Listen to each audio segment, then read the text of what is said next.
Hey guys, I guess this is part 2. My phone stopped recording and I had to clear some space. So I put the pruners in here where I was ending at the first part, I guess. So I'm taking out the crossing branch. I'm trying to anyway. Okay, got it out.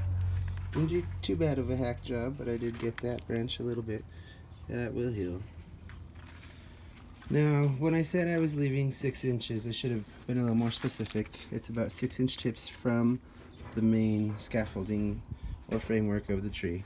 You want to use some thicker branches that you can prune back to every year. That gives you a nice little map of how you should do your pruning, or if you decide to move or sell or let someone take over, gives them an idea of what they should be doing. Now down here at the stock, we do have a couple rogue limbs. They were blooming last year and I can't cut blooms, so these don't last very long as cut flowers anyway. The flowers themselves, on mine, sometimes I get 2-3 days out of them. It's weird. Sometimes they only last a day. Now, with all these cuttings too, I have been sticking them in water.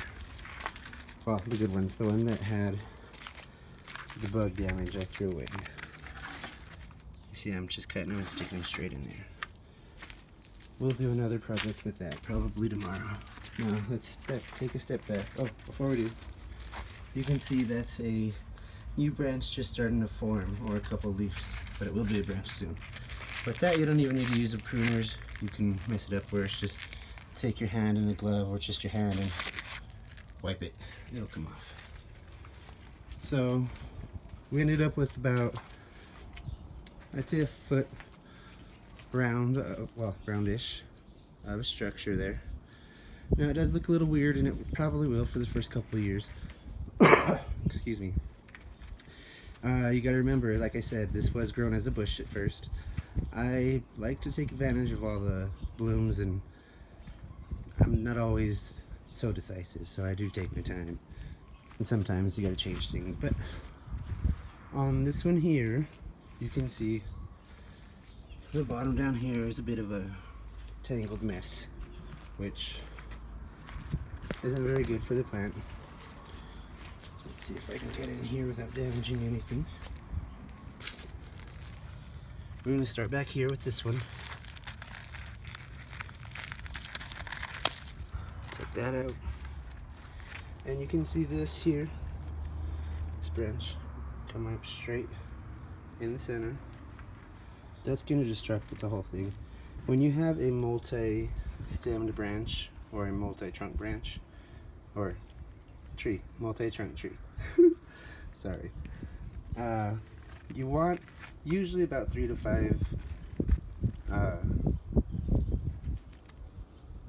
trunks on it. You don't want too many even numbers, because then it looks like it was thought out. If it's odd, it looks a little more random.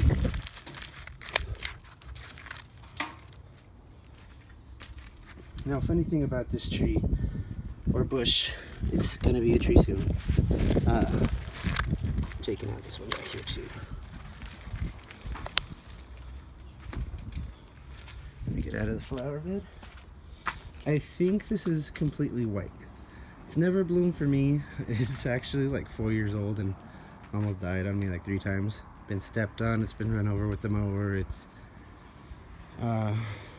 almost died on me a few times. But you can see there I left 3 main stalks. Now, the way it is there, we could still leave it as a bush, which I think I'm going to do for this year. Next year I'll do a little more trimming and see about making it the tree. But if I wanted to do it as a tree, just come through and eliminate some of these branches here, the lower ones. I hope this helps and explains a little more. Now remember, in the desert, if you do fertilize, you do have to water to make sure it gets into your plants. Hope this helps, and thank you for watching.